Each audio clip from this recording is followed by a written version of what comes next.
Smokey Bear lives within us all. Learn more at SmokeyBear.com. And remember, only you can prevent wildfires. Brought to you by the USDA Forest Service, your state forester, and the Ad Council. You let him try violin because you love him.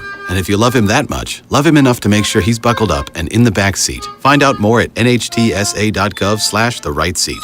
Brought to you by the National Highway Traffic Safety Administration and the Ad Council. Adoption of teens from foster care is a topic not enough people know about, and we're here to change that. I'm April Dinwiddie, host of the new podcast, Navigating Adoption, presented by Adopt US Kids. Each episode brings you compelling real-life adoption stories told by the families that live them with commentary from experts. Visit adoptuskids.org/podcast or subscribe to Navigating Adoption, presented by Adopt US Kids. Brought to you by the U.S. Department of Health and Human Services Administration for Children and Families and the Ad Council. The Hawai'i Sports Radio Network on 95.1 FM and AM 760 presents Wake Up in the Den with Ku'ulei Agbayani.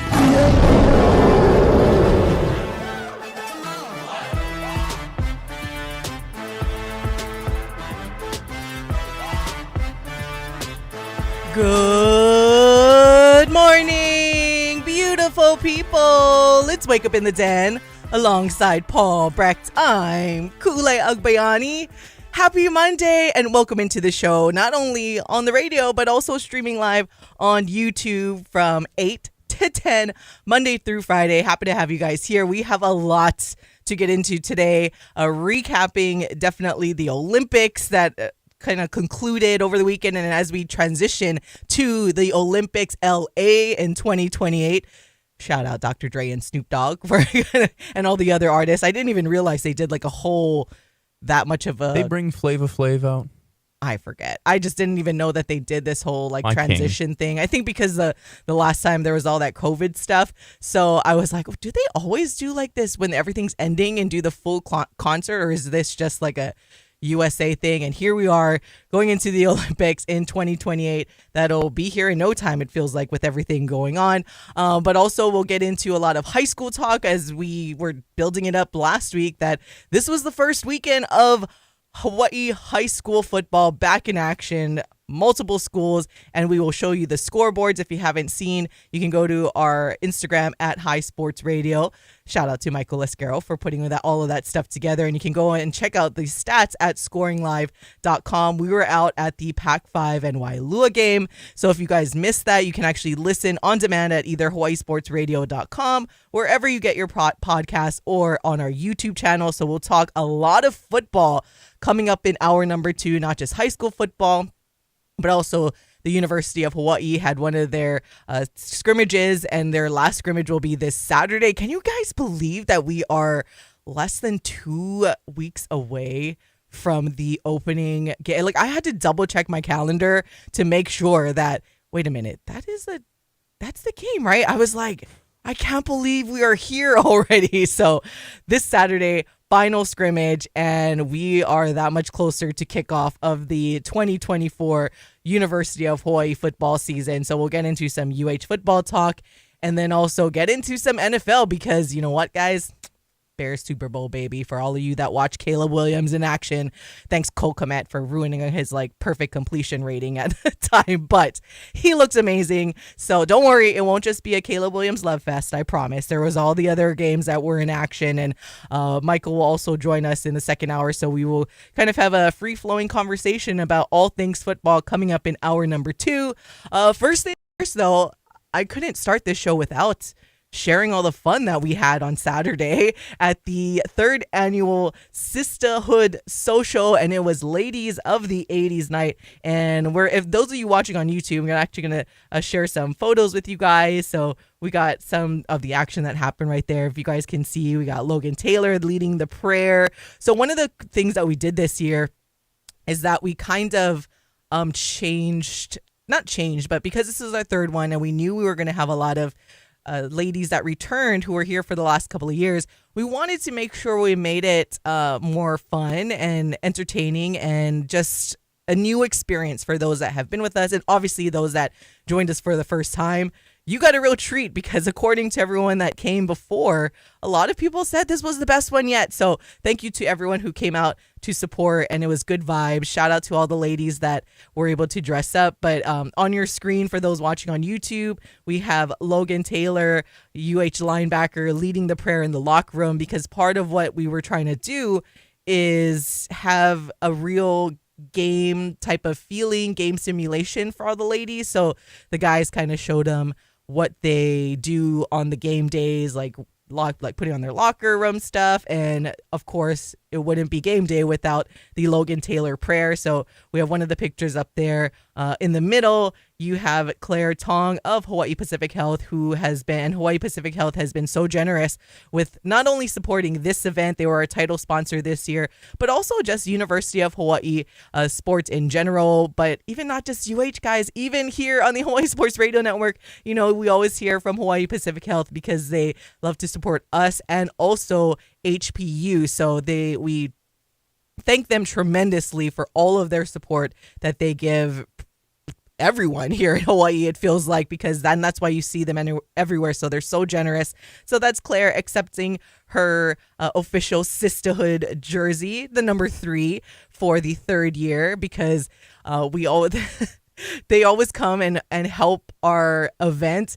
And you don't want to give the same gift for the main sponsor, because I think the first year was a helmet, of course, naturally. I think the second year might have been the Brada Ball or something. And so this year it's a nice Sistahhood jersey with the number 3 on it. So does that mean next year is going to be pants, the year after we'll cleats? See. We're going to get Claire fully suited up for a UH game here by the end of the decade. It's going to be perfect. Yeah. No, it really was such a fun night though. So I'm glad we got an opportunity to recognize some of the people that really helped to put it on and helped make sure that these type of events happen. So like you said, HPH, they do literally everything. What can you say? You could be something along the lines of providing life to the islands type of thing, And then the other picture on here, I had to shameless plug. This is my mom and her sister and one of her best friends. So shout out Mom, Auntie Lily, and Auntie Mavis. Getting a photo there with Braden Shager in front of his locker. Again, if you're just tuning in on the radio, we are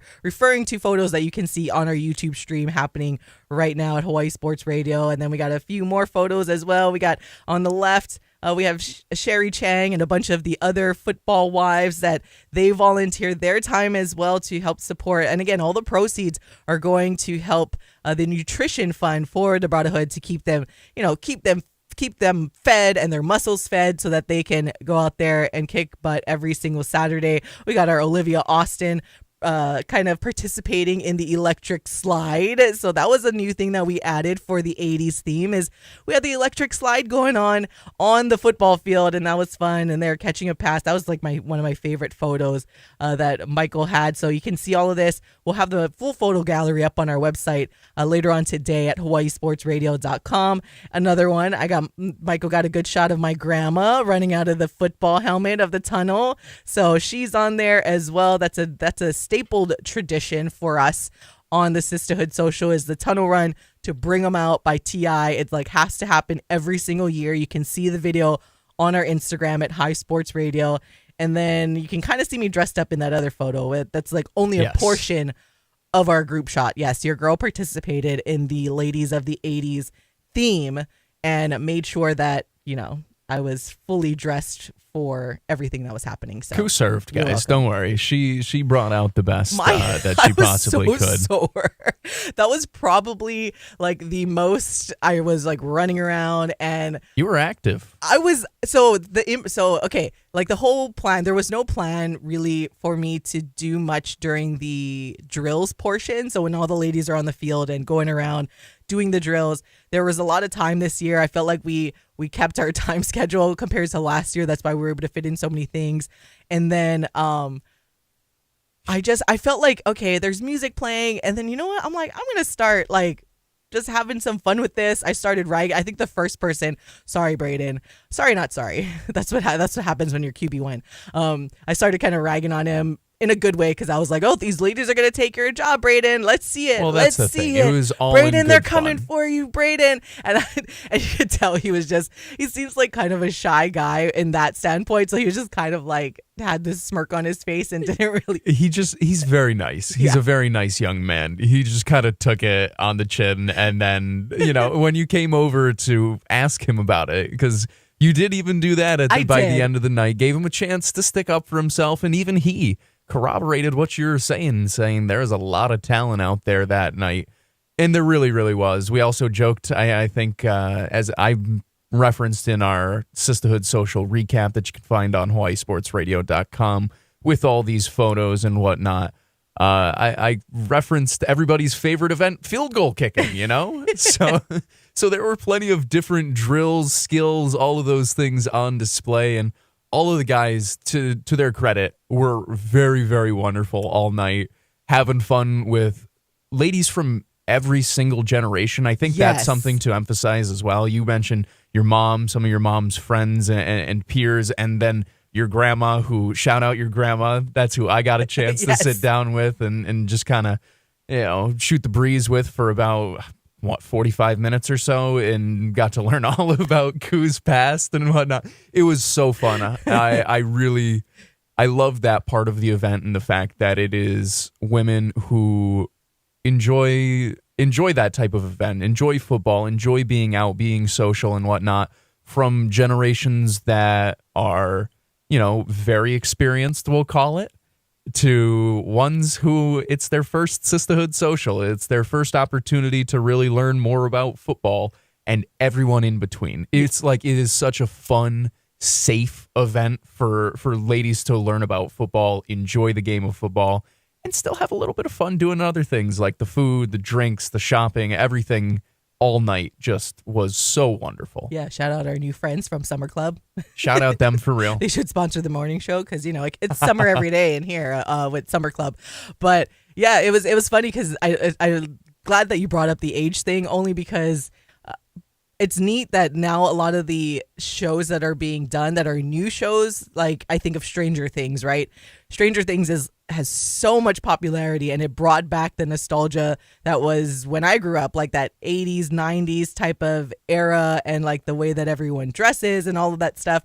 So I did kind of overhear like these three young ladies that were walking through the halls during like the touring section portion of the event, and they were like, we weren't even born in the 80s, but it's so fun to dress up, like, because that's kind of the trend now. Like the 80s are coming back, and like the 80s, 90s, and maybe not entirely like your everyday life, but then also I think that's the era that a lot of young people also seem to be gravitating to in terms of the way that our they parents. Yeah, so it's like they had fun, they dressed up, I dressed up. I mean, I was born in the late 80s, but I went on Amazon. I'm like, all right, I got to buy these fishnet things. You are to the 80s what I am to the 90s. Exactly. So I was like I went all out on the outfit, and it was so much fun. But yes, had an impromptu.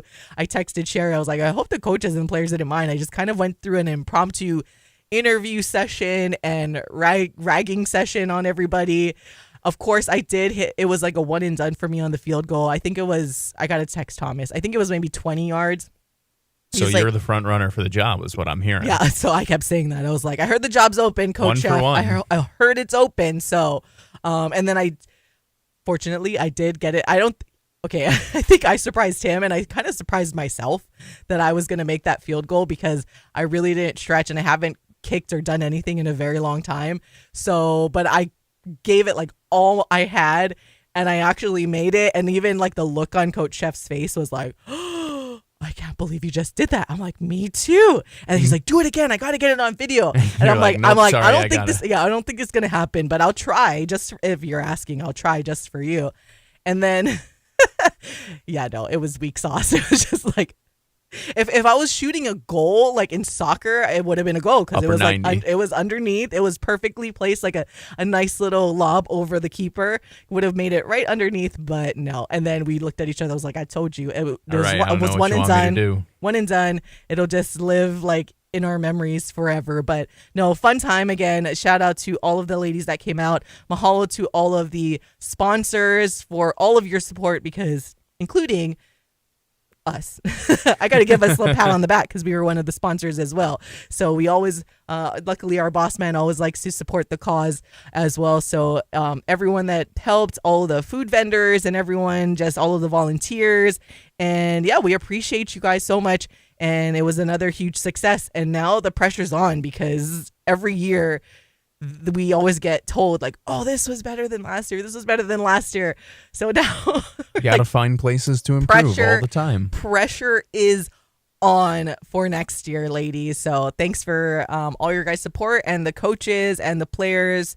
Last thing, shout out to the coaches and the players simply because they had a full work day that day. Like they were up early. Day. They were doing their whole game kind of simulation and then the scrimmage and then eating after. And then they were there early to kind of like help set up a little bit and then go. So shout out to you guys, the coaches and the players. And they helped tear down. Yeah, because if you were there, you were one of the guests and the ladies, you would not know that they had a full day. Like they were energized, they were engaged with all the women, and they just did such a phenomenal job just for having been awake for who knows how long, out in the sun. You know, the players just doing all of the stuff, like hitting each other because it was really trying to simulate the game, which we will talk about the actual game a little later. But no, it was phenomenal. So thank you to everybody who made it possible. And like I said, pressure's on for next year. But for now, we do need to step aside. When we come back, we will talk about the Olympics and a bunch of stuff that went on from basketball and soccer, bringing home gold, and unfortunately ending in some controversy as it deals with USA gymnastics. So don't go anywhere. We'll be right back on the Hawai'i Sports Radio Network. Stuck in traffic? That sucks. Here's why on the Hawai'i Sports Radio Network. Aloha and good morning, Honolulu. From the Salem Media Traffic Center, I'm Taizo Braden.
Wake Up in the Den with Ku'ulei Agbayani on the Hawai'i Sports Radio Network, 95.1 FM and AM 760.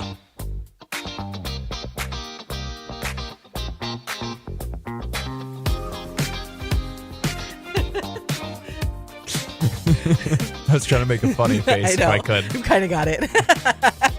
Welcome back to Wake Up in the Den. Ku'ulei Agbayani and Paul Brecht. Well, I'm like all energized now. I gotta get back on the football field after I was a little sore yesterday running around. I think I did probably myself had like my whole game's worth of scrimmage worth of time on the field running back and forth. As long as you hit every station to watch, at least, because you got the sprinting around all night. Because that's a funny story as well. I'll tell real quick. What I knew that you were doing was going above and beyond for the beautiful people there, because I would, every about 2 minutes, be like, all right, I'm going to look for Ku. Because for those who didn't know, had a walkie-talkie. So Ku and I, constant communication, so we could be chatting with our friend Colin Schaefer up at the top. Every 2 minutes, I'd be like, all right, where's Ku? And I'm not like the best looker in the world. Where's Waldo gets my lunch money like 3 out of 10 times. I was so dressed up, though. Come on. Well, a lot of people were dressed up, though. That's why I'm saying, it's not like I'm this incredible searcher. It still took me a while because you were moving around so much. I would check the place you were last. It was never there. I would check the places immediately to the left and right of that. Never there. So you were bouncing all around the field, trying to have fun, keep everybody engaged. So once again, shout out to you, my friend, and shout out to the Sistahhood who put on an incredible event for the third consecutive year. It's so fun, but yeah, pressure's on. That's all I can think about after we have our debrief. Pressure is a privilege. Like, oh my goodness, that's true. It's on though. We'll see. We'll see what we do next year. But now we'll get back to some of the sports happening over the weekend. Olympics concluding the Olympics in Paris of 2024. The United States coming out with the top medal count, 126 medals. 40 of them gold, and I guess we win the tiebreaker with China because they have 40 gold as well, but we have a lot more silver. We have 44 silver. They have 27. We got 42 bronze, and China has 24, and their total medal count is 91. But I did see like a funny meme on social media. As always, the internet is undefeated. Like what like the sports that America wins it in. There's like the track sports, the team sports, and then you have like China has like diving, ping pong, diving. Like their diving is like incredible. I don't know how they do it. Like barely any splash. It's not even. It's almost like how we've been talking about, which we'll get to in a second, how the U.S., especially in women's basketball, has been so dominant that's how China is. If you guys haven't watched diving, that's basically China in diving. Like it's like it's theirs to lose, essentially. The precision sports, typically, they absolutely dominate in. And so on crazy. top of that, they have a few other sports that it seems they are always dominant in as well. I mean, you don't get up to 40 gold medals without being a pretty great competitive country. How would I know that? Because the U.S. of A, baby. Woo! Come on. No, that was a really, really fun Olympics all around. It was really cool to see a lot of the Caribbean nations and islands and all of those areas that have, I mean, the populace of like Honolulu, the Honolulu County. Yeah, we saw a bunch of like everyone like winning their first medals and everything. Cool. That's the best part of the Olympics. We're going to talk about something that's the coolest of everything is that we remain and we keep our dominance in basketball, baby. Woo! It was a close one though, both games, but winning is winning, and that's all we're going to remember at the end of the day. It was awesome, although, men's basketball had a pretty it was almost like reversed. I thought the men's game was going to be a little bit closer, and then the women's game would have been I couldn't believe the women's game was so close. Since it happened first, we will talk about the men's game because that happened on Saturday. But yeah, it was insane. U.S. winning 98-87. Steph Curry once again having just an incredible game. Didn't score over 30 points like he did in the previous game in the semifinal, but nonetheless, 24 points, 8 for 13 from long distance, and it was incredible. He did, I think it was the second to the last three he hit, but he obviously relatively close for most of it, and then Steph Curry just wanted to start chucking his threes, including one off balance, double team by two Frenchmen, and he just went off his left foot, did old school, like vintage Golden State Warriors in the NBA Finals type of three, and just hit it, and it went in, and then he comes back and like does like the sleeper pose, and it was just nui. Oh my goodness, it was nui, France. Good night. It was incredible to see, but no, it was so fun. I enjoyed it. Again, 98-87 over France. Victor Wembanyama, 26 points for his part. So started to contribute on the board. Scary. He was so good. And there's even, if you guys haven't seen it, there's a pretty cool photo of, I can't show it on here because of rights or whatever. You know how that goes. But the Olympics are just, I don't even want it. Anything with the Olympics. Brutal. So Steph is like shooting a three, and then Wemby is just like this long like person trying to block him, and he ends up making that three. But that still shot, that one, and then the one that, of course, the sleepy with the crowd in the background, everyone yelling. You got Don Staley in the back of that photo. You got all there are like, some these pretty people. iconic photos that came out of it. It was pretty awesome, but that game, it was just so electrifying to watch. And that was following the soccer match on Saturday, which we will talk about a little later. So I went from watching the soccer match to watching this men's basketball game, and I just had and this was the day of the Sistahhood, so I'm like fired up. That's part of the reason I'm still fired up, is going back to everything that happened that game. But for France's part, like I said, the game relatively, you never felt like France was completely out of it until maybe the last like 2 minutes, minute and a half. Started hitting everything. Yeah, so you really felt like it was a close game. Again, final score is not indicative about how it felt that entire game. Winning by 11 points, but it did not seem like that at all. And I'm sure France, for their part, Wemby was crying after. Obviously, they're the home team. Yeah, Wemby's a sicko. Wemby has the next 30 years to do this, and he's sobbing after as if he didn't just lose to the golden generation of a USA basketball. I will say, I do think USA men's basketball would be perfectly fine, because I started thinking about the 2028 roster, and it's like, well, at that point, you can add on Chet Holmgren. You're going to bring on in Cooper Flagg, most likely. And even so, Anthony Edwards will be even better. Tyrese Halliburton will be better, maybe even play in the next one. I know, that was a funny joke that circulated, was Tyrese Halliburton with his gold medal, and it says, when you do nothing in the group project and get an A. I appreciate that he can have fun with it, unlike some Boston Celtics stars. My gosh. And then there was another video that circulated where LeBron was kind of, just ragging on Anthony Edwards because he couldn't open the champagne. And he's like, it's okay, and you haven't been there before, so it's okay. And then it's true, but it was kind of funny to see all of that. Again, USA doing what they set out to do, coming out with gold and beating a very stacked French team that is riddled with NBA players to their own right. So it'll be fun to see. But for Steph's part, he never went to Olympics. It was all about the NBA, and he was on a mission. He was on a mission, and I'm glad that he could close it out like that. He was obviously my favorite player that was on the court and on this USA team. So I just couldn't be more excited. And I have mixed feelings about other players like LeBron, obviously like Joel Embiid, pretty much everyone else that started and was getting playing time. I'm like, but Steph, you guys know, has always been like one of my, if not my favorite player in this new generation. So to see your favorite player be able to have those like big games, it was so exciting to watch. Except, what's up with the mics in our life, Paul, that like to cheer for France? I don't know. Oh my goodness. I was like, and so my mic said that too, and I'm like, are you cheering for France as well? Because he was like saying whatever, and then he's like, well and he's a Celtics fan, so he probably. Nah, he doesn't. He's not right, sensitive about that. Thank God. No, he doesn't care about that. Pick on him a little bit.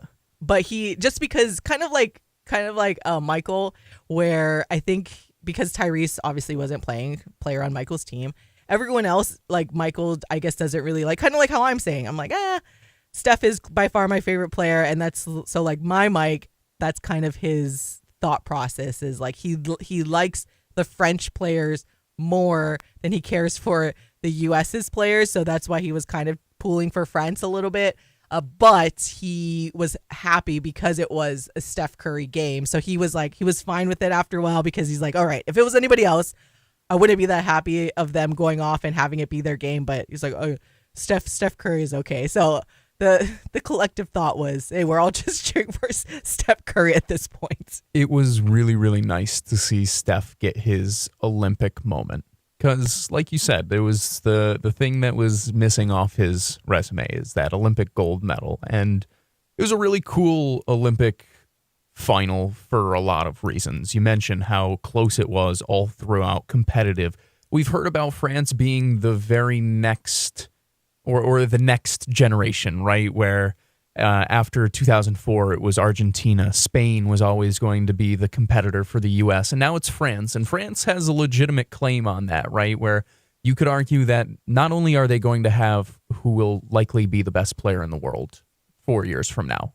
I Everybody knows I'm a big Nikola Jokic fan. He's just going to be, he's unbelievable. He is actually unbelievable. And he gave a warning to everybody after the game where it's like, I'm learning, and, is that a message for FIBA or the NBA? And he was like, everyone. It is a message for everyone. So this is the next generation because France, they got Wemby. They also got a lot of talent that has continued to come through. Bilal Coulibaly, who was also on that team, who was just drafted, I think last year, not this year. He's 20 years old. He is also phenomenal. They have plenty of talent there. And Gershon Yabusele, who deserves another chance in the NBA now, former draft pick of the Boston Celtics and has been dominating over for, I believe it's Real Madrid overseas. And he tweeted out, he said, I'm ready for my next chance. I've been waiting for my next chance. That French team is really, really good. And yet, it's still the U.S. I will say the biggest reason why I loved this run is because it felt like there is some finality to it. Oh, 100%. Where I mentioned before, our golden generation of basketball players where, it was really cool, the dream team and whatnot, and they were an awesome team. This is similar in terms of the top three. If you look at LeBron, KD, and Steph, this is probably the last one. As much as I would really love 2028 in LA as a send-off for that generation would have been awesome. Yeah. Timeline just didn't work out. And maybe they'll play. Maybe, Steph will play. Maybe KD will play. This was LeBron's last one.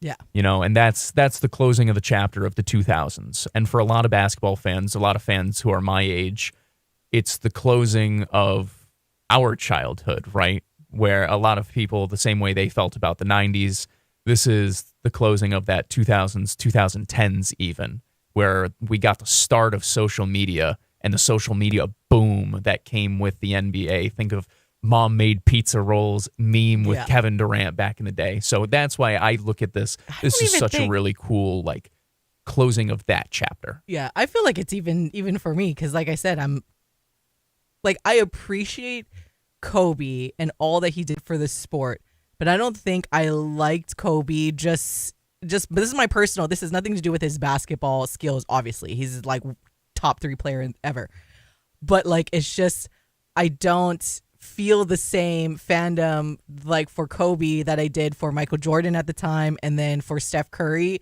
now. So I think for me, that's why I'm like, okay, this really feels like, hey, it's going to suck to see no Steph anymore. But, and cause you keep talking about the younger generation. I was like, whoa. I gotta correct you right now, Paul. I'm like, this older lady here too still feels like it's the closing of my fandom and a chapter and of everything almost. I mean, maybe because Steph and I are close to the same age, so it's it's every single time I'm like, man, he's retiring now. I think we're either exactly or he's 1 year older than me, but it's kind of right there, and that's so strange to think about, but that's professional sports, right? You're in your older or your later 30s and okay, it's about to retire at this point. But anyways, when we come back, we will chat about the USA women's basketball game against France and also get into some soccer later and gymnastics and explain to all of you guys who have maybe been haven't understood exactly what's going on with the Jordan Chiles and USA gymnastics situation. We'll kind of break that down for you as well when we come back on the Hawai'i Sports Radio Network.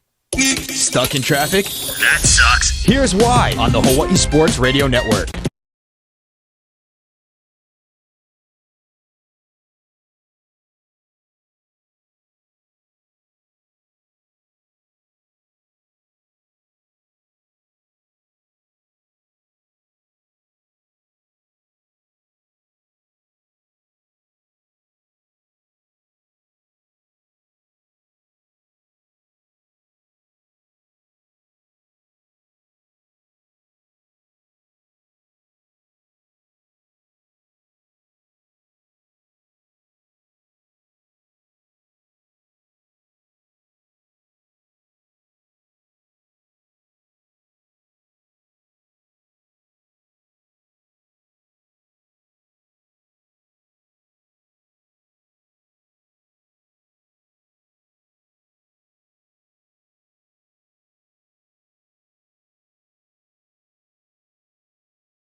Back to more Wake Up in the Den with Ku'ulei Agbayani on the Hawai'i Sports Radio Network, 95.1 FM and AM 760.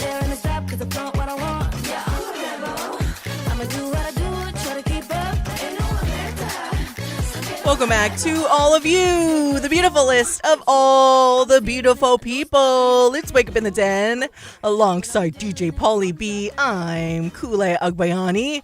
Mahalo for tuning in this and every weekday morning from 8 to 10 a.m. on the Hawai'i Sports Radio Network, and listen on demand at hawaiisportsradio.com or wherever you get your podcasts. And of course, streaming live every Monday, like today, on our YouTube channel. So be sure to like and subscribe as well so that you guys can be even a step above the beautiful list of all the beautiful people. And yeah, if you ever dislike our videos, then you can stick that somewhere else. I have not seen any dislikes. It's been a while. We've seen some that pop up here and there. And then Michael tried to be funny when I was telling him about a dislike on one of the reels that I did. And then he went on his YouTube to dislike it again. And I was like, that guy. You're fired. I was going to say that guy. That guy. All right, we've been talking about Olympics basketball, specifically USA men's basketball in the previous segment, and we'll switch over to the USA women's basketball as well. But before we continue more of that, I wanted to make sure I didn't go without giving a shout out, obviously, to the men's USA volleyball team who swept Italy to take bronze, with that team having Hawaii-born players Micah Christensen, Eric Shoji, Micah Ma'a, and then also former University of Hawaii men's volleyball player Taylor Averill. So shout out to those guys taking bronze out there in Paris. So and he had a phenomenal Olympics. He's also been giving a lot of props and credit back to the University of Hawaii and doing a lot of these post-game interviews and everything. So Taylor is still very, very proud to have represented the University of Hawaii in his collegiate career. So shout out to Taylor. For the women's side, had a crazy game, beating Brazil in 5 sets, but then getting swept in the gold medal match by Italy, who, ironically, again, the men had beat in the bronze medal match. But women, USA women's volleyball, they will bring home silver. So congratulations to all of the athletes as well. All right, going over back to the basketball court, the women just squeaking by France. Oh my goodness. 66-67, 1 point. And it came down to the last shot. Gabby Williams. Oh my goodness. She's been getting a lot of love on social media. You got Angel Reese tweeting at her as well. Like, hey, come play with me in the W. But so France down by 3. Ball gets, and Gabby was like double teamed. They knew that the ball was going to go to her. So USA, to their credit, obviously defensively did the right thing, tried to get on her. She ended up getting the ball, got a good look at the top of the key, but was just stepped over the line. So chucked it up, made the basket, but because obviously she was on the line, was only good for 2. So USA squeaks by again, 67-66, but Gabby Williams had herself a day. Before we continue that as well, I want to make sure we shout out Australia. Australia beat Belgium 85-81 for bronze, and we get another University of Hawaii or former UH athlete and in Amy Atwell to also bring home a medal for her home country as well. So Australia gets bronze. But going over to the US game, I mean, it was another one down to the wire. Gabby Williams looked incredible, but USA, and I how I mentioned in the previous segment, when you look on paper, looking ahead at these games, you thought the men's game might have been a bit closer, being that it's riddled with NBA talent on France, but the French women, they did their job, and it gave our women a hard time. Aja Wilson leading the U.S. with 21 points, and other than that, most of the points coming off the bench, 12 points each for Kelsey Plum and Kalia Copper. So it was a close one, but nonetheless, obviously you couldn't expect anything different, and they still made it very, very entertaining for a lot of us fans, even if we had to kind of wake up a bit early to watch that. Like for me, like one eye open on my phone watching that game, I was so tired from the day before and the Sistahhood Social. But so there were parts that I'm sorry, I did like doze off a little bit just because I'm just like one or like a few hours of sleep and trying to watch this basketball game. But they came out on top, and that's all that matters. Did you hear what Asia said after the game? To one word to describe Copper. Did you hear that? Oh, I'll have to show you during the break. I can't play it over the air. It was very funny. Oh, that. Yeah. yeah. That. Oh, yeah. That B. I did. I think I might have. No, I didn't retweet it. Did I? I don't know. I might have way. retweeted it. Yeah. Either way, it was cool. Awesome. If you guys didn't look it up, because she was asked specifically one word, even though she used 2 words. So, but one word to describe her. It was, and then she did the whole duh, and then like stared down the camera and walked away. I was like, she's a character. Asia Wilson form. And then there were all those memes about like her dapping up Bam Adebayo, and they drive me crazy. They act like we don't know. They're just gonna sit there. They want to say, oh, do this cool little handshake. Tell us. No, for everyone that doesn't know, Bam Adebayo plays for the Heat, has been linked romantically to Asia Wilson, and it's like everyone kind of knows. Everybody knows. Everyone knows, but yeah, at the same time, we don't know. Everybody but we knows. know. And so They're Bam Adebayo Adebayo obviously was there. The Team USA men were there to support Team USA women, and they just did like a little handshake. I was like, hey. They're so annoying. They drive me crazy. Either way, it was a really, really fun game. Like you said, so think for fans who are maybe they were unable to get up or didn't want to get up. I don't blame you for not wanting to give up your Sunday morning. I was up, just barely. But think back to the Kevin Durant 3 with the Brooklyn Nets, the one where his foot was on the, I say 3, the long 2, where everybody talks about the Bucks title and how things would be so different if Kevin Durant wore one shoe size smaller, is essentially the same thing with Gabby Williams, where the toes of her shoe were on the line as she tossed it up and it went down. And it was one of those things, like, you need the 3, you instead get the 2, and you make the shot, which is the worst part, because you feel like you did your job, and then you look up at the scoreboard, and it's not what the score you thought it was going to be. It was a really fun game. It was impressive. It was scary. For the fun fact that I'm sure everybody knows at this point, if you're under 32 years old, you have never seen Team USA women's basketball lose a game. Ever. 61 straight wins now. There's no other way to put it than it's pure dominance. And the funny thing is, you look at this team, and this might have been the best chance for the rest of the world. Because the next team, you're not going to have Diana Taurasi, who, love her, shout out her, pulled Tyrese Halliburton for the most part in terms of the contributions to winning. She didn't play at all. She was not necessarily there for her play on the court at this point, and nor should she be. This is her 6th Olympic gold medal, guys. 6. 1, 2, 3, 4, 5. Oh, we need one more finger and not enough.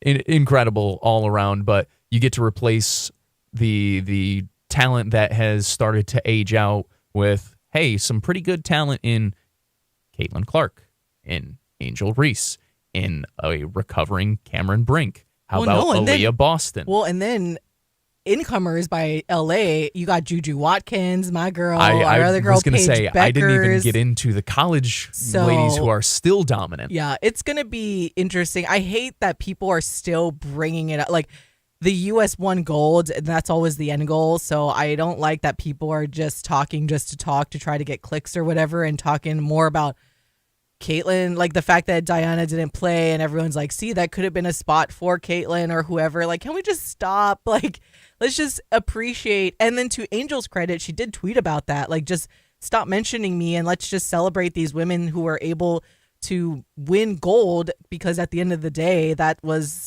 what it was, and they won gold. So people just need to stop being like bringing up the conversation again. Caitlin got a much deserved break, so did Angel, and a much needed one too.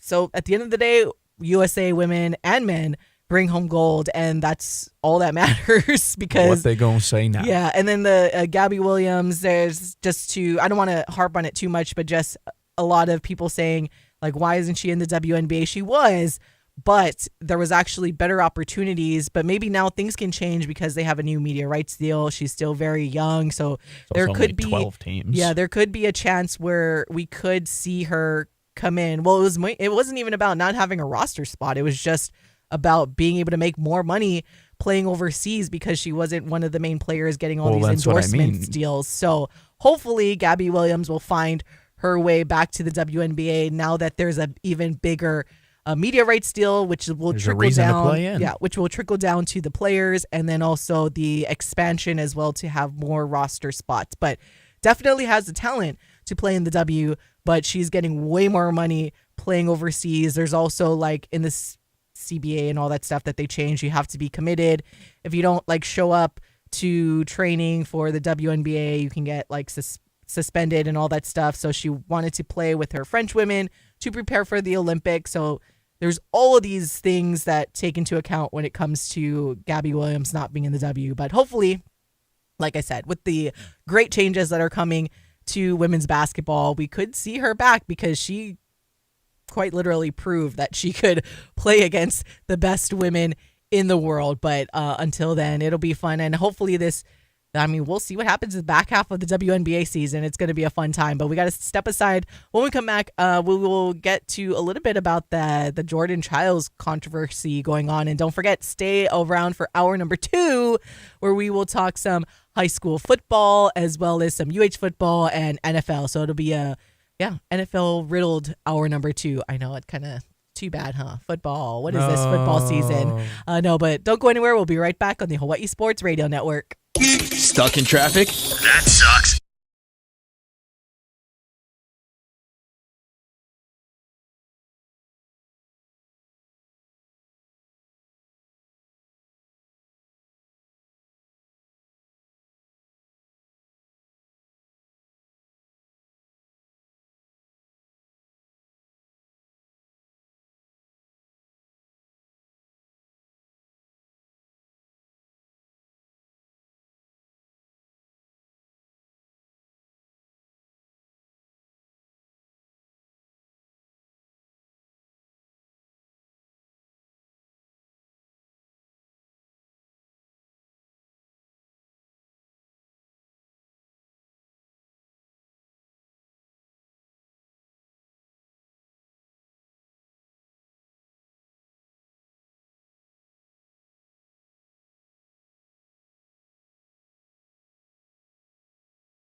Back to more Wake Up in the Den with Ku'ulei Agbayani on the Hawai'i Sports Radio Network, 95.1 FM and AM 760.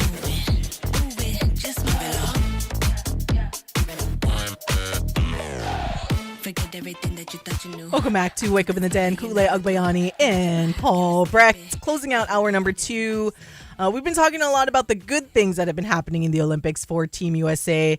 And unfortunately, after celebrating all the gymnastics and everything, team gold and individual medals as well, it's just been quite tiresome now that we think about it. It's something that has been circulating with Jordan Chiles and potentially having to give her medal, her bronze medal that she won on the floor exercise, having to give it back because it will now be awarded to a Romanian gymnast, Anna Barbosu, who there was a whole scoring fluctuation error that happened. So if we go back a little bit, so in gymnastics now, there's two different scoring components. You have the execution and the difficulty. So the execution starts at a perfect 10 that we are used to from back in the day.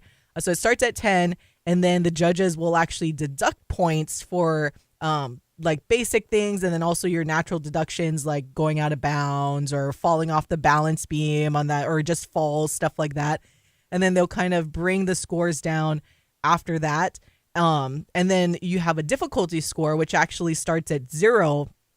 But then the judges kind of know what the routine is going to consist of beforehand. So the difficulty score, the athlete will earn points for the composition requirements, difficulty of elements, and connection value. So it's more objective. Like it's there. They know what it's going to be. There's a start value of difficulty. And so you start there, and then the execution will, again, go down from 10. And then those two scores get added together. Now, when it comes to the execution score, it's similar to surfing, where you deduct or you take away a couple of scores and then you average out, and then that will be the execution score. So that way it's a bit more fair. You don't have all these judges controlling everything. So the highest score, the lowest score get taken away, and then you have the average of the middle scores. So when it was the medal situation going on for the floor exercise, they challenged the score. So when the score came out for Jordan, who was the last gymnast to go on the floor exercise, they challenged the difficulty portion. So not the execution at all, because that you can't really argue that. It makes no sense. That it is what it is. But the difficulty you can argue, because you can argue that your start value should have been at a certain point. So that's what her coaches did for Jordan. The start value, they were going by her previous start value that didn't include a certain move she did. So the coach went to challenge it. They raised the difficulty portion by a point, which put her ahead to bronze, ahead of the two Romanian gymnasts. And she was able to get bronze. We get the iconic photo of her and Simone doing the bowing to Rebecca Andrade, who got gold. And it was a whole thing, right? We talked about it on this show. It was a beautiful moment. And I understand from the Romanian side, they were kind of left shocked, because at that time they thought they had won, or Anna at least thought she had won bronze. And then they corrected the score, and then Jordan kind of sneaks up ahead of her. Great, cool, bronze. Now, a few days later, the Romanian side filed a complaint with the rules, and then the IOC doubled down or confirmed that they needed to change the score once again, not because it was wrong for them to change the score and that the difficulty should have been what it was originally. It was because, according to them, the rule or the complaint came after the 1 minute, just 4 seconds after the 1 minute designated time to be able to challenge a certain score. That's what they said. There's no proof. I've been scouring social media, and there's no proof that there has been, they didn't even tell the US how they have proof, because somehow there was no one even timing it. They're just guesstimating that it was over the minute mark by 4 seconds. So they use that to say that, all right, the score came in late, or the challenge came in late, and therefore Jordan's, that part cannot be changed. So then they put Jordan back to where her original score was, which had her at 5th, and then would move up the Romanians to 4th and 5th place, but then they would get that bronze medal. So them saying that the Court of Arbitration and then the IOC, which the Olympic Committee is a whole other thing, but they are just not doing right by the athletes, and both athletes, because they, I tweeted about this, and I'm usually not a everybody gets a medal type of person. I like competition is competition, you should, if you win or you lose. But in this type of situation, I mean, to have no heart or discretion, the fact that you're stripping a medal from an athlete that didn't break any rules, as an athlete, it was a judging error. the athlete, the team, the coaches, they did nothing wrong. Jordan, you usually strip athletes of medals when they're doping, when there's blatant cheating, when there's blatantly something wrong with the rules. Like there were a couple of situations that happened in track. I know last year they're like on the relays, if you're not lined up correctly, like that's all, like you can't win if you're not following the rules, right? Jordan followed the rules. The coaches, and then there was video evidence on the USA side that USA did get the challenge in before the 1 minute mark. And so just give them both bronze medals. Like nobody broke the actual rule, but to strip Jordan Chiles, and she posted on social media that she was heartbroken and that she was taking a break from social. So this girl's been through enough, like in her gymnastics career already. And then you're going to put her through this, and kudos to the US to challenge this once again. But it's just heartbreaking to kind of see an athlete that worked so hard, that deserved that medal, and for them to strip it away like that she did something wrong it's just disgusting. Like even talking about it, it just pains me so much, because I'm like, I can't imagine all that they're putting this poor woman through for something that she did not do wrong. The judges made a mistake, the judging error. Take responsibility. Say you guys messed up. You weren't clocking when the challenge was taken. You weren't doing your job. So you know what? We messed up. Apologies to the Romanian side. You get a bronze medal, Anna. And then on the USA side, Jordan, you get to keep your medal. Nobody messed up. We messed up. You guys both get the bronze. And there's been shared medals in the Olympics before. There was one where the US messed that up, but there was one recently in the high jump where two men shared the gold medal. So it's not like they can't share medals. I'm like, I can't believe they're doing this to her. And it's frustrating because it felt like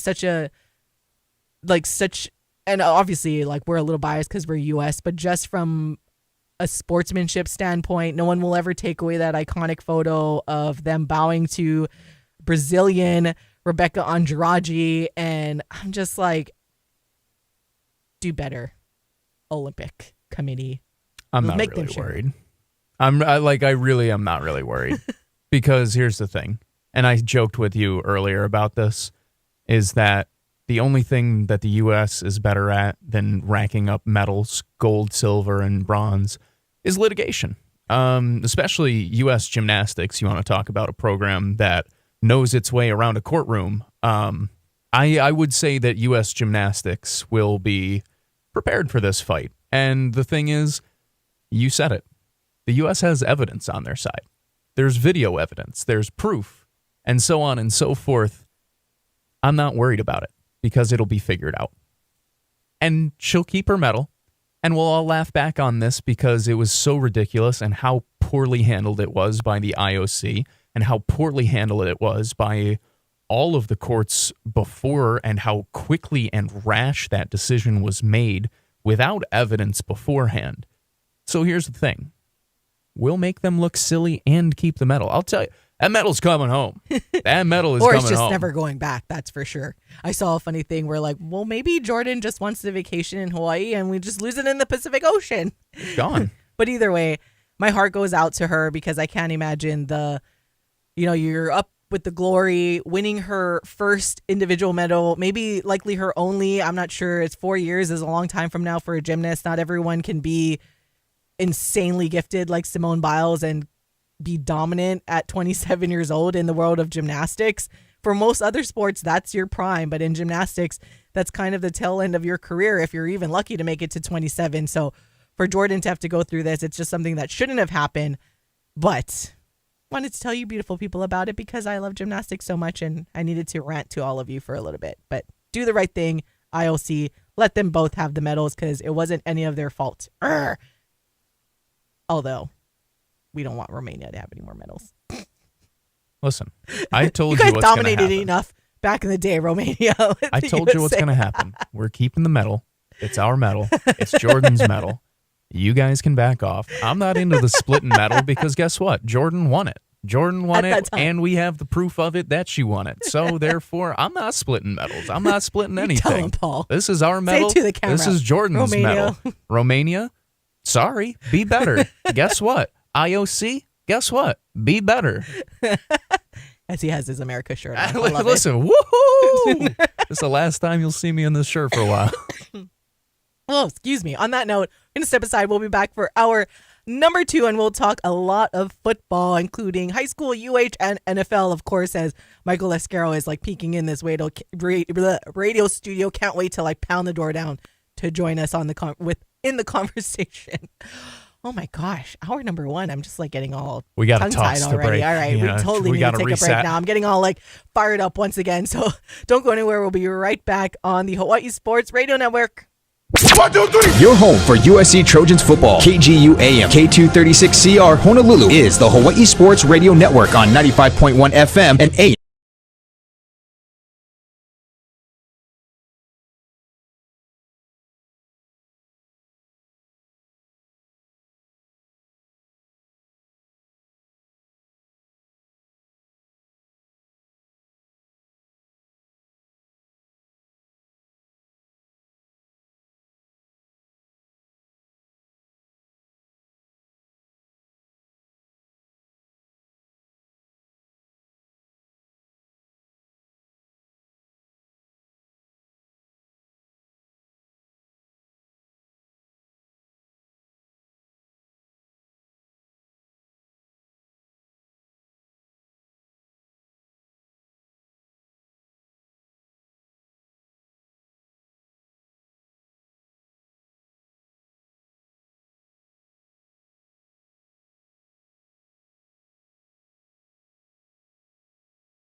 in the Den with Ku'ulei Agbayani.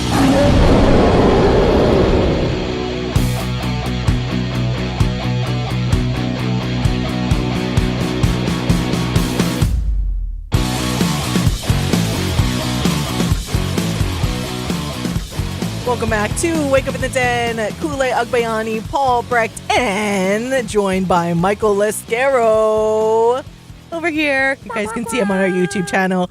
I'm sure. Again, weekdays, you can listen to us 8 to 10 a.m. So now we're in hour number 2 and watch us every Mondays, like right now, on our YouTube channel, and maybe sporadically here and there throughout the week. But consistently every Monday, you can watch us on our YouTube channel.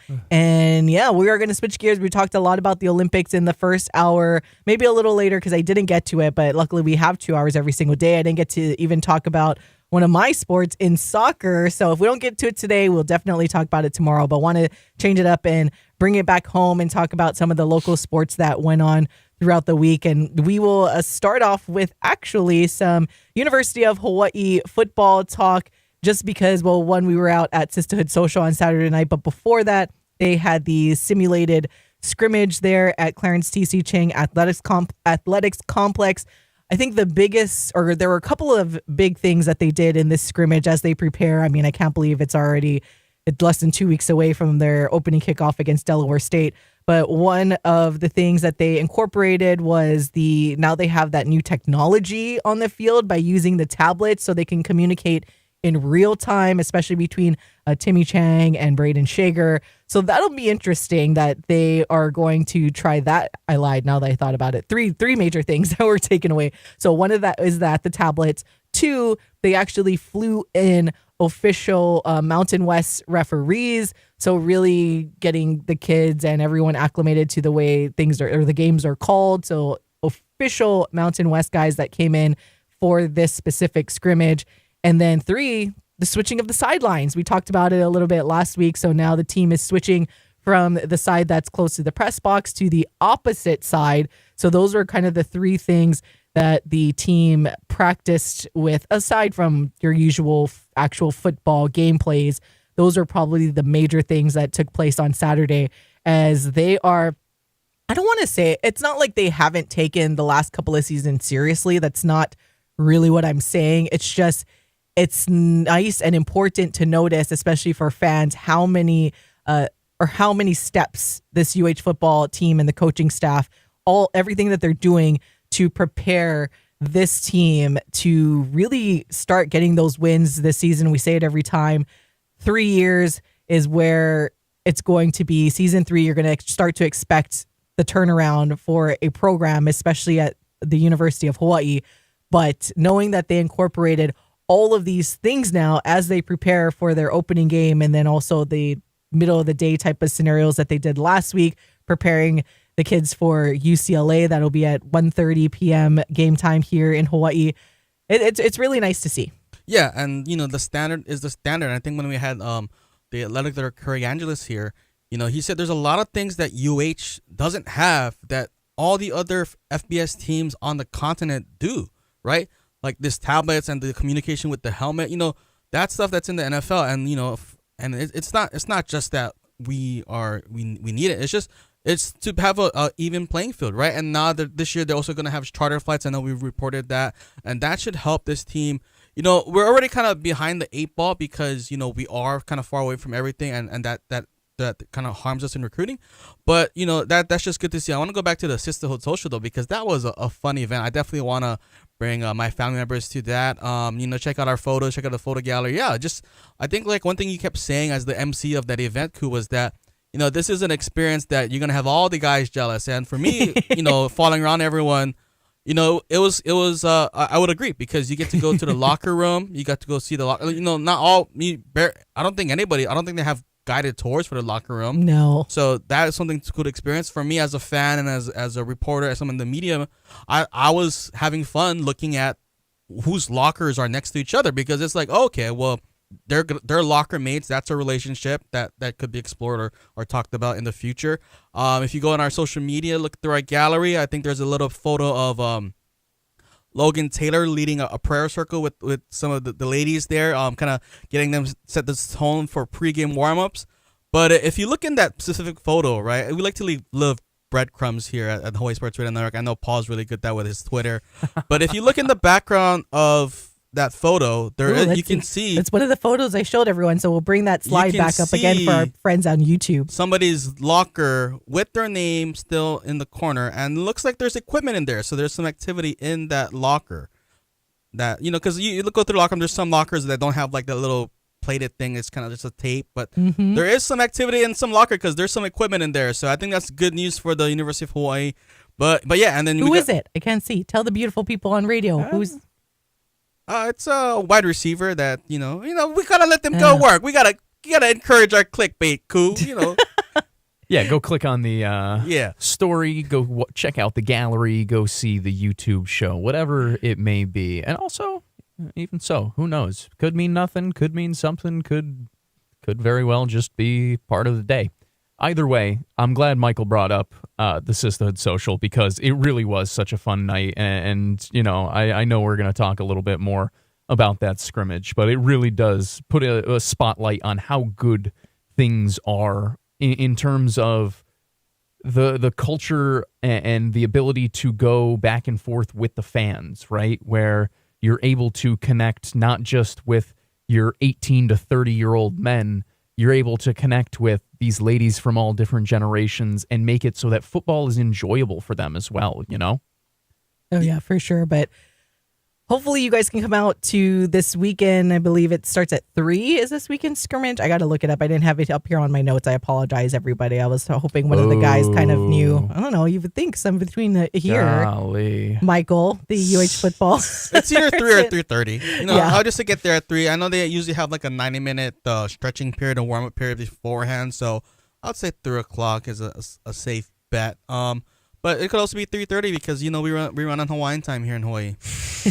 But you guys should come out again. Final chance for you guys to see this team before it is game day. I seriously cannot believe it. I know this week is Murphy's Pigskin Pig Out, kind of rounding out the last bit of the fundraising tour, I guess you could call it, for the University of Hawaii football team. As we mentioned, Sistahhood Social was a fundraiser to help with the nutrition fund for the Brotherhood. If you guys missed our extensive conversation and our photos we played earlier on our YouTube channel, you can listen or watch on demand.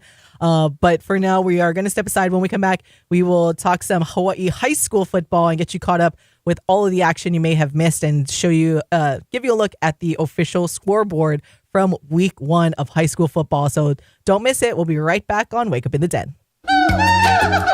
It's summertime.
Back to more Wake Up in the Den with Ku'ulei Agbayani on the Hawaii Sports Radio Network, 95.1 FM and AM 760.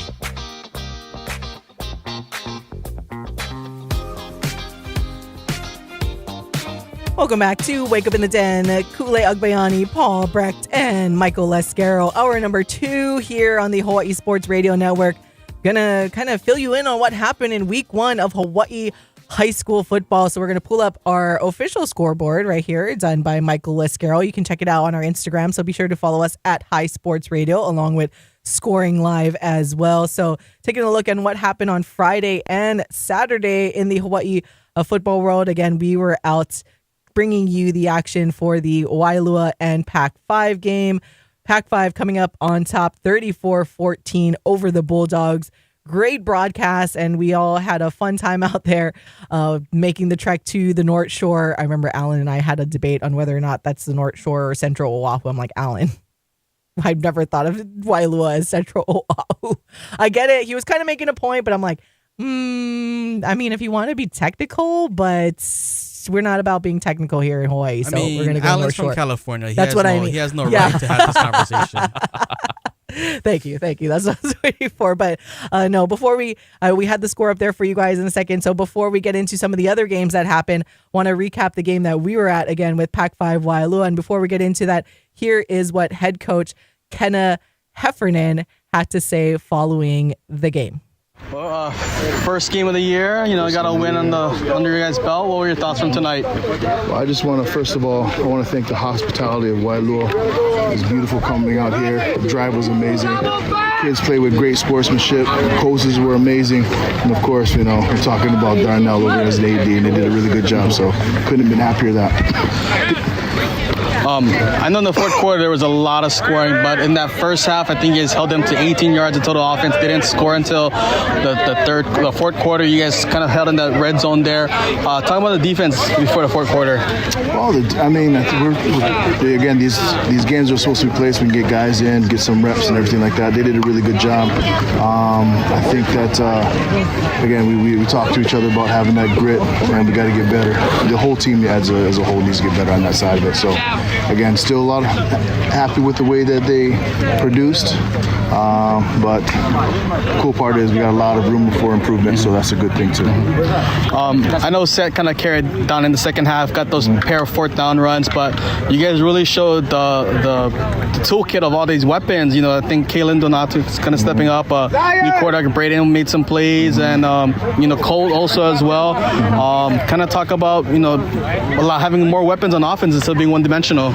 Well, that's what we're trying to do. Is it's been there. We have some of these guys a little bit more seasoned. They got a little bit more maturity on them, and so we're going to be try to spread the ball around a little bit, and take whatever's open for us, and that's pretty much what we need to do. Yeah, you guys were alternating quarterbacks every series. Is that going to be the plan the rest of the year, or is it still kind of open competition? Currently it's an open competition. We have two very good quarterbacks, and actually a third quarterback too, who played quite a bit on defense. So as of right now, I'm really happy with both of them, the growth that they both had. One's a junior, one's a senior, and that little bit of healthy competition. They're also helping each other out in practice and that too. So that it's a good scenario for us to have. Last question: what is probably the biggest thing that you guys got to improve from today? Oh my gosh, we don't have enough time for this. I'm really these guys have clawed for everything that they've gotten, where they practice at, everything. So I couldn't be happier with that, from coming from some of the backgrounds. They come from all these different schools, and they're just traveling. There might be one or two people from so far away to be able to just play this great sport. And we're just trying to give them those opportunities, and they're doing their darndest out there. So I think if they stay enthusiastic, if they continue to work on their fundamentals, we don't need anything. We don't need any miracles. We just need to work on our fundamentals, and we just need to do our job. And if we can do that, I think across the board we'll improve. Cool. Thanks, Coach. Bye. And again, that was our Michael Lescaro catching up with Pac-5 football head coach Kenna Heffernan following their win over the Wailua Bulldogs 34-14 in a non-con matchup, as we have a few weeks of non-con for these Hawaii high school football teams until we get into their actual league games. But Michael, what were some things that you saw from both Wailua and Pac-5 that maybe surprised you or you weren't so surprised about, but just your overall takeaway from that matchup? Well, Pac-5 definitely surprised me. They came out with a better offense than I was expecting, a more diverse offense. They were they were putting it to Wailu on that opening drive. I swear they converted fourth down at least once or twice on that drive, but they were screen right, stretch left, dive middle. They were attacking all parts of the field. And when they got into that red zone area, they went into a full house package with 3 running backs to the side and to the back of the quarterback. And it was just, I think that's cool to see that they actually have these weapons, because last year I felt they were kind of one-dimensional. But they also have 2 solid quarterbacks in Raiden Sarahina, who's transferring from Roosevelt, and as well as their backup or their starter last year in Colton Amai Nakagawa, who actually showed some improvement over the past offseason. You know, they have 2 different guys. You have one guy that's more of a pocket passer, but you have one guy that can make plays off schedule. You know, I think Raiden Sarahina had a little flip down the sideline, and like the people on the sideline, or even the Wailu players, were like, "Who are you, Patrick Mahomes?" Because it was very Patrick Mahomes-esque. But yeah, they have a solid offense, and I think I think that's kind of how they was able to pull away, because I wasn't expecting that from Pac-5. So good on them. You know, they have a good thing going on.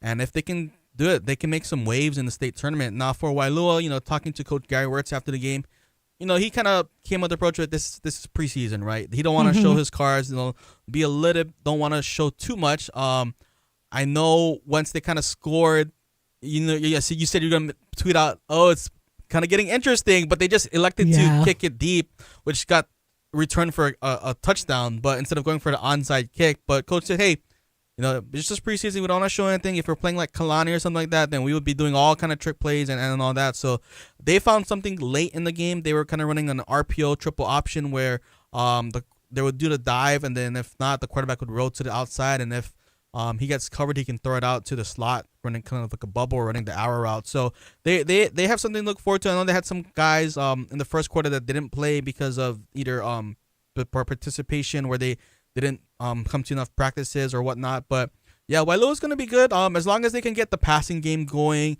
they're going to be tough to beat.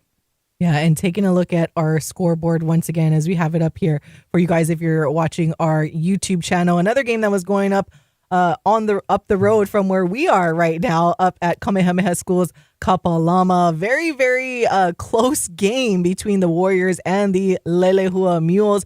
Kamehameha coming up on top 10-3. Again, that was kind of the shocking one, that it was such a low scoring game, because I feel like you would have expected more, a little bit more offense from both teams, but just proving where they go back and forth. I know Kalani Takase of Scoring Live was there, so maybe share some insights if you were able to talk to him a little bit. I know he got a chance to talk to head coach Kael Dramundo of Kamehameha, and Coach Kael basically giving a lot of props to Lelehua, saying that they are a very good team, that his team needs a little more continuity with them, that I guess during practice, they've been changing up their lineup a lot. So he said that's one thing they need to work on. But he said the kids knew what their keys were and executed well and what they needed to do. And like I said, just gave a lot of props to Lelehua. So I'm really curious and looking forward to when we're able to go out and watch Lelehua, as they seem to improve with their football program as well. But just curious if you were able to talk to Kalani at all about anything that he might have noticed in that game.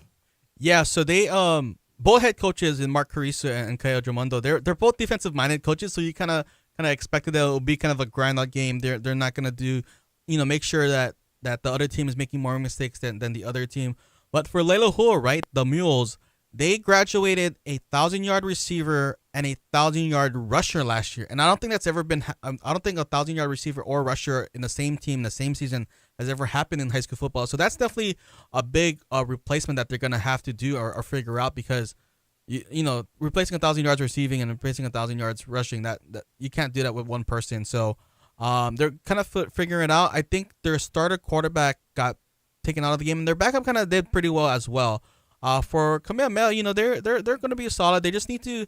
That's kind of thing where they need to figure out something offensively. I think one of their starters, was only slated to play the first half, so they definitely were trying to figure out their depth. But yeah, two great teams. I think on their last week's power rankings, they were 8 and 9 respectively. So you could definitely see the matchup when the score was 0-0 for like the longest time, even at halftime. I was like, well, glad we're doing our game, because at least they're scoring in it. But and at least you can hear our broadcast. But yeah. Those are two really great teams. We'll hopefully get to see them later this year. Yeah, and just to round out what happened on Friday.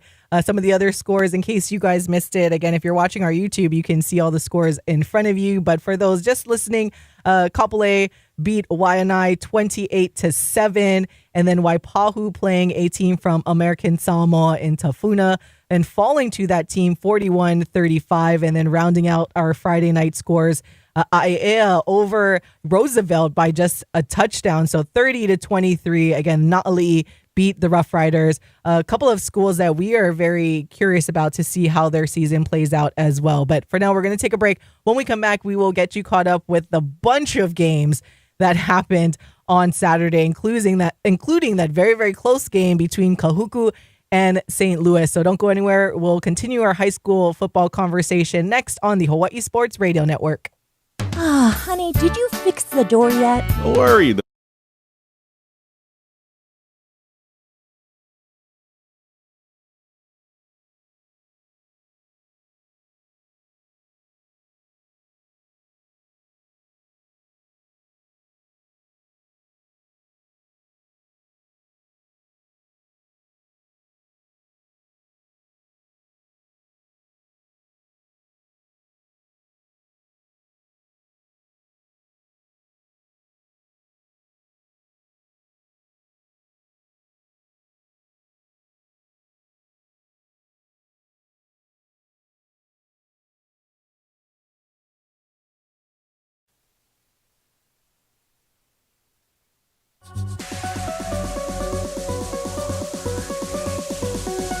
Wake Up in the Den with Ku'ulei Agbayani on the Hawai'i Sports Radio Network, 95.1 FM and AM 760.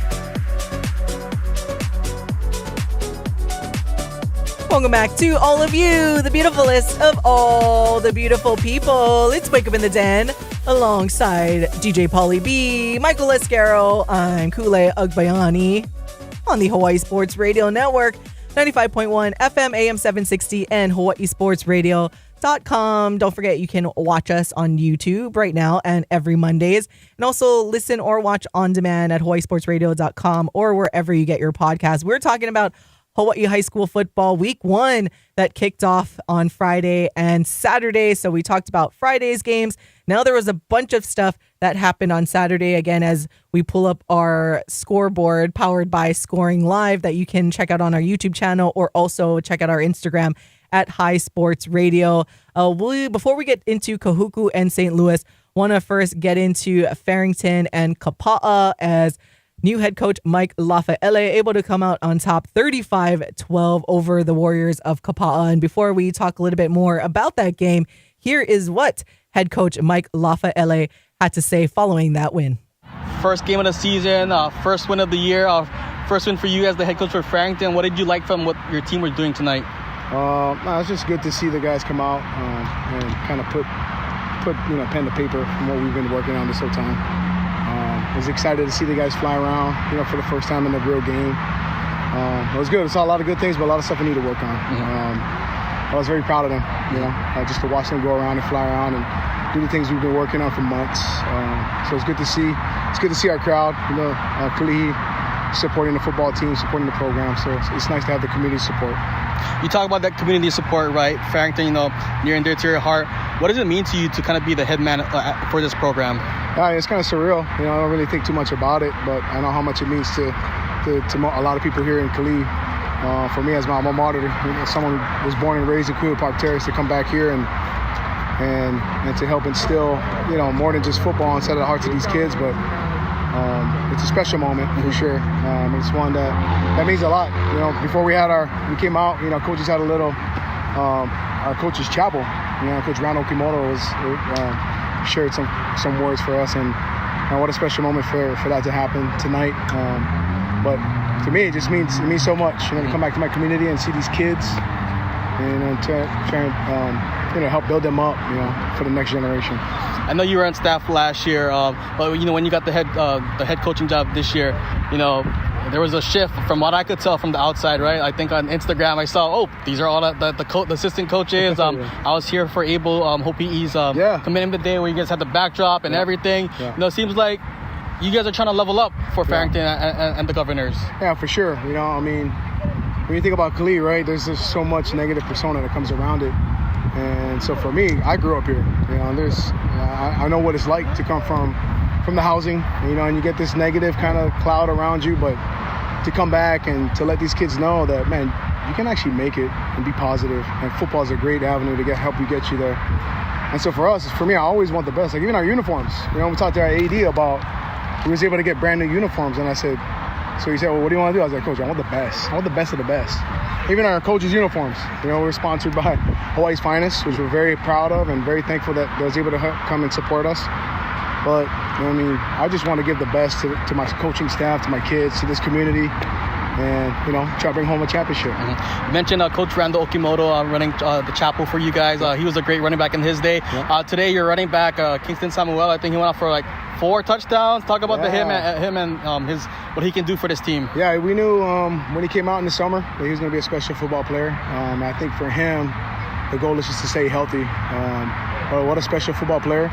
It reminds me a lot of Satani Mikaele from last year. So I think if he continues to do what he does with our offensive line and our quarterback, I feel like he could be a state leader in rushing again. So I'm excited for him. And Solo, we call him Solo, right? He embodies everything Farrington football, right? He's going to pound it, super gritty. We've got a really big offensive line that moves well. So I think it's just a really good relationship, for Farrington. Defensively, what are you guys trying to do on that side of the ball, or how would you describe that unit? Yeah, Kapaa came out and, man, they did a really good job of running the ball up the middle. That's something we got to work on. But I think our defense is the strength of our team. They're quick, they're fast, they get after it. It's not a whole lot you can do against them. That's why Kapaa kind of stuck to their game plan. And so for us, we just had to settle down, after the first quarter. But our defense is awesome, man. I love them. They fly around. Really tough guys, smart guys. They know what they're doing. So like most of them, it's their second year operating together. So it's nice to see them fly around and make plays. Last question.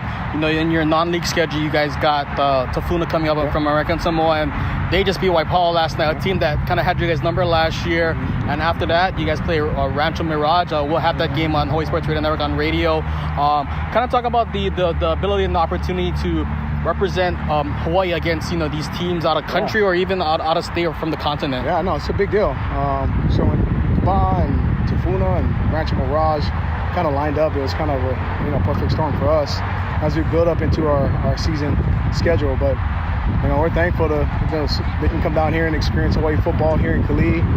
Some of them don't know what it's about, but when they come down here, they'll get to experience Hawaii football, and hopefully they leave knowing that, man, they can play football in Kali, play football in Hawaii. And that was Mike Lafayette and our Michael Escaro, but Mike being the new head football coach for the Farrington Governors. And I just realized something on our YouTube graphic. This is what happens when you're half awake doing the graphics for this. I have 3 O's in our football head coach. My apologies, you guys. I'll talk to our producer. Department. Yeah, gotta step it up, making all these dang mistakes. Anywho, Farrington again beating Kapaa 35-12, and I really love what Coach Mike was saying there. Shout out KPT, and I think he's such a good, not only a good head coach, just obviously he knows the X's and O's about football, but such a perfect coach for Farrington, and everything that he said in there is just helping to be that inspiration to all of these young kids. Like, hey, you can make it out. Kuhio Park Terrace. I know sometimes the future is daunting for a lot of these kids, but having Coach Mike there, I think, and this isn't obviously taking anything away from any coaches that preceded him, but just having someone like there who can easily relate to a lot of these kids as well, because he's been training them. He has his Ikaika fitness that he does as well, and you can kind of show, putting up 35 points. I know they got a lot of transfers that came in as well, and they do have a really solid team. But I like the question you asked about. It'll be interesting how it will go, being that they will play Tafuna and seeing how they match up against that team that, as you mentioned, beat Waipahu 41-35 on Friday night. But what were some of your quick takeaways from this new look Farrington team? I like that they're physical, and then I like that they will compete. I know Kapaa kind of scored late in the fourth quarter to kind of get back in the scoreboard, but even though they had an opportunity to just run out the clock, Farrington, they were kind of putting their players into situations. I think it was 3rd and 9, 14 or something like that, where, you already have the lead, so just run the ball. But hey, it's a preseason game, non-league game. Have your quarterback try to execute a play. I mean, it was an interception, but have your quarterback put you in the situation just for that experience and that rep. Their running back, Kingston Samuelo. I mean, I think coach said they call him Solo, or I think it's Solo, short for Solo V. But that guy is a monster. 4 touchdowns. That's crazy. Like, that's leading scorer of the weekend, I believe. Yeah. So, yeah, they're gonna be a really solid team. And then shout out to Kapala too, because I did not expect Kapala to kind of hang the way they did. Kapala actually scored first in the game and led 6-0 on the final play of the first quarter. So Kapala is definitely a team that's going to be one to watch out for. As long as they can get their passing game down. I think their quarterback, he was the MVP for the ESPN 300 camp on Maui the first weekend of July, but he was kind of held in check. I think under 50 passing yards, if not less than that. So like Coach was saying, their strength is their defense, with Zayden Maritarangi, and then they got the cornerback Everest Rodriguez, who was the OI D1 Defensive Player of the Year. I think he had like 11 interceptions last year, so they're very solid. Ziggy Vea is also good. They're Kilinahi Aki. That defense is loaded. So as long as their offense will always have a strong running game, but as long as they can pass the ball, that's where that's going to determine whether or not they are in the OI championship or not.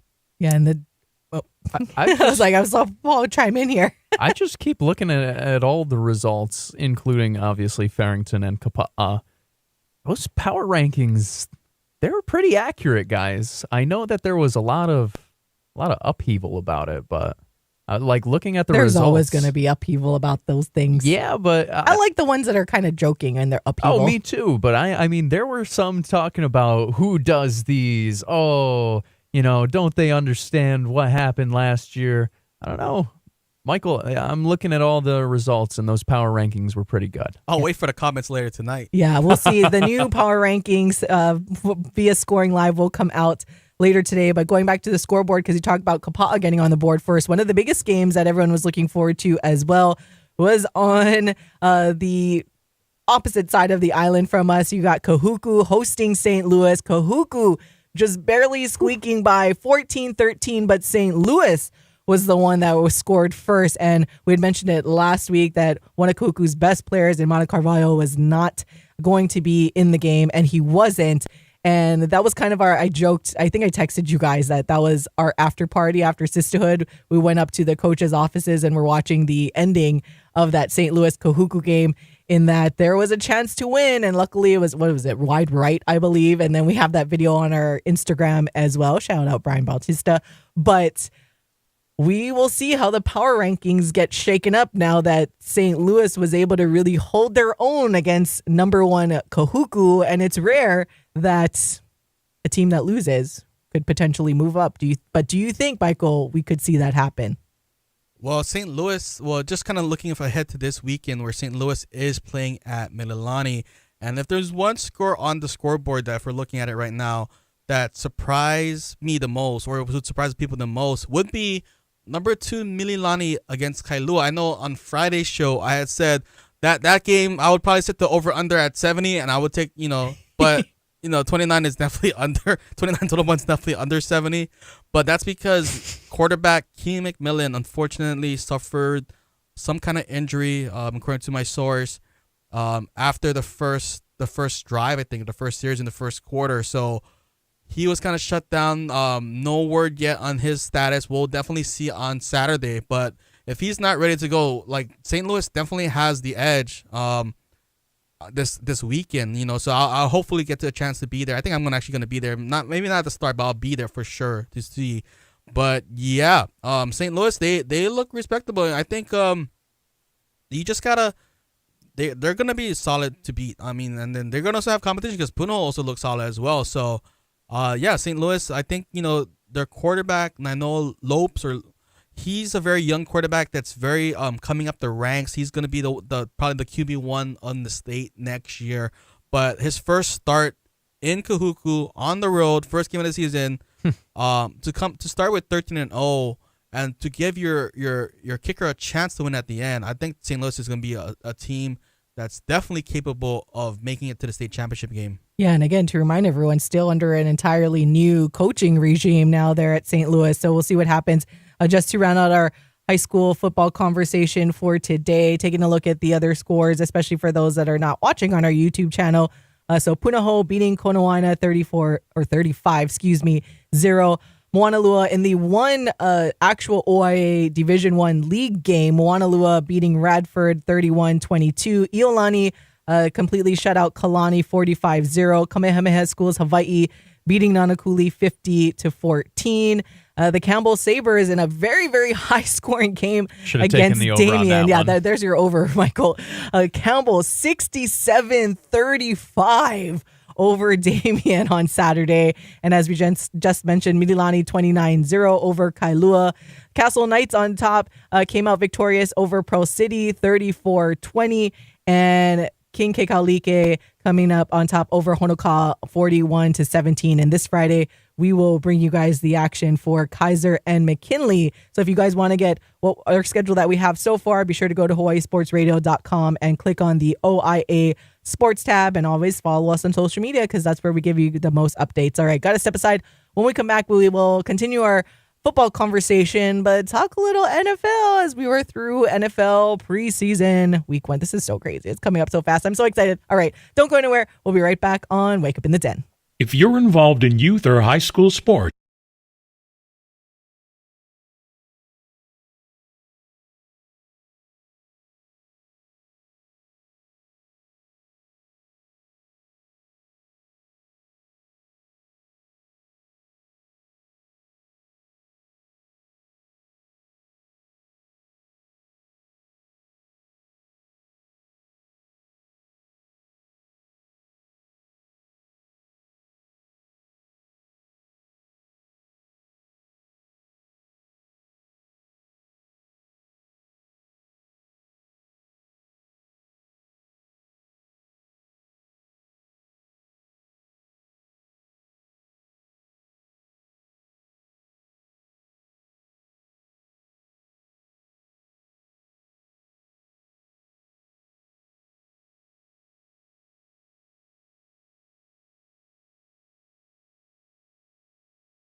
Wake Up in the Den with Ku'ulei Agbayani on the Hawai'i Sports Radio Network, 95.1 FM and AM 760.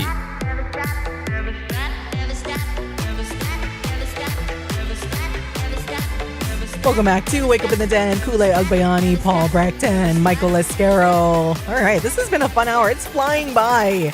I can't imagine what's going to happen. Like, I had to wait. This is like a natural thing.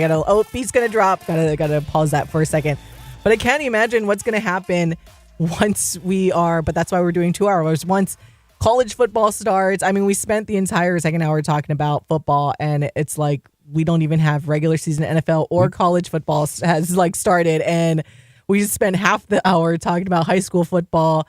By the time NFL and everything starts again, we will be into league play for Hawaii high school football, and then we got high school volleyball starting. Oh, it's going to be, but that's why, once Olympics, kind of like how we've been spending the 1 hour talking about Olympics, now at least we'll get that hour back in a sense, because we'll be able to fill time with everything else that's going on, like in Hawaii sports especially, and then NFL, baby. Woo! It is a absolute boom season for content. I joked with Stephen Tsai of the Star Advertiser and Rob DeMello of KHON, just of how much it changes going from the summer to now, and especially, like you said, with the Olympics dropping out, it makes it a little easier to focus a little more on Hawaii, because we didn't even get a full chance to dive into UH football today. Like, we got a chance to chat a little bit, but not a ton, and we also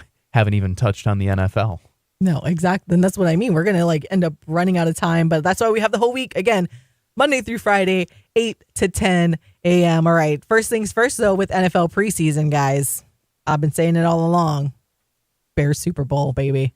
If anyone was so privy to watch Caleb Williams, I mean, he looks, I'm not going to go and be completely optimistic and say, yes, he does look like the second coming of Patrick Mahomes, but he does look very, very good. And I understand it is preseason. Yes, you're playing against maybe not everyone on their defensive side. Obviously, Josh Allen, though, offensively for the Bills did get the start because he needs some practice in terms of getting acclimated to the weapons, or the lack thereof, weapons that he has now offensively in Buffalo.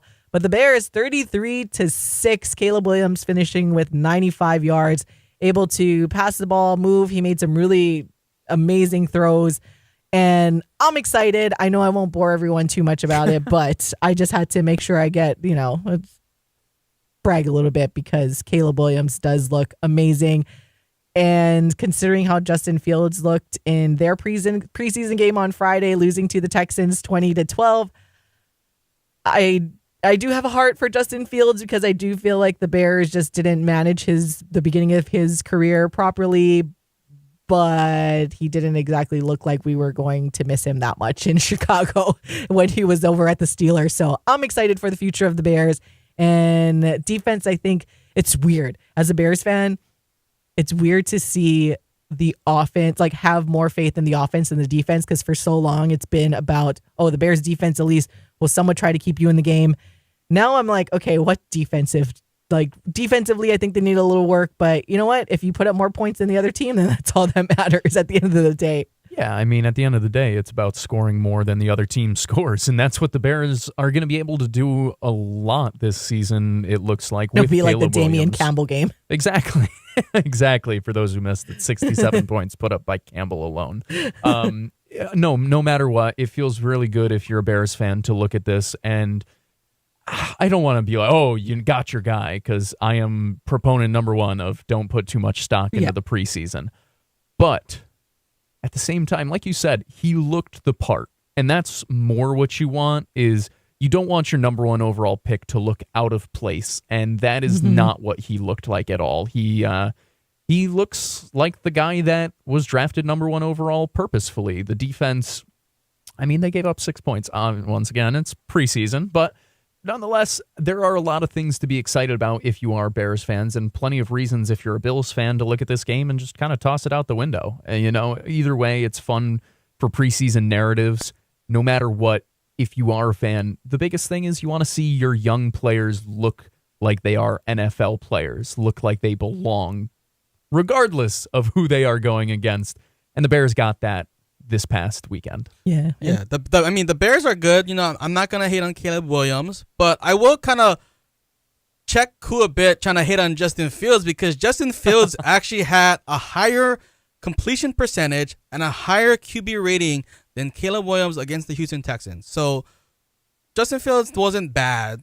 See, this is when we go back to where we always harp on, where you don't watch the box score only and you watch with their eyeballs, because QB rating. But then again, I'm talking to a guy that likes Dak Prescott, so there you have it in our terms of quarterback evaluation here. You can like someone and not think they're good. Either way, Justin Fields, I'm glad we talk about him as well. We can talk a little bit about that game where he gets an opportunity in a new place, and you saw some of the things that plagued him in Chicago. Hold on to the ball a little bit too long, take a couple of sacks in that game, and at the time, it can be a little bit frustrating to watch, but he also played decently well, where you look at it and you're like, oh, maybe they do have a little something here. Russell Wilson's currently the starter, but maybe things change as the preseason goes on. If you are the Texans, I mean, it just is business as usual. Yeah. You're deeper than you were last year as well. You're older. You feel really good about where you're at heading into this upcoming season as you get year 2 of the C.J. Stroud, D'Amico Ryans partnership at the top. Texans going to be scary. Like that, it's going to be interesting to see how that season plays out. Barring any injuries, of course. When we talk about this is just with the hope that nobody suffers any significant injuries. Going to Michael's team, actually, I remember texting him. I know he was entrenched in all of the high school football recaps and stuff, but Stetson Bennett out there for the LA Rams kind of got that game at tying touchdowns, and the Rams able to beat the Cowboys 13-12. Stetson Bennett passing for 224 yards and a touchdown. 4 interceptions, but it's okay. 224 yards nonetheless. I'm like, you know what? Hey, at least he was able to lead that drive there. But he did interesting. Another rookie with Bo Nix for the Denver Broncos put up 125 yards. So that's where it's been kind of entertaining to watch some of these new quarterbacks come into the league. Yeah, the younger guys. It's fun to see them go. Stetson Bennett, multi-time national champion winning quarterback, a guy who led the best team in college football. Through 4 picks. Just for those who all the time, because we have the conversation every year, oh, could this team beat the worst NFL team? No. Just by the way, no.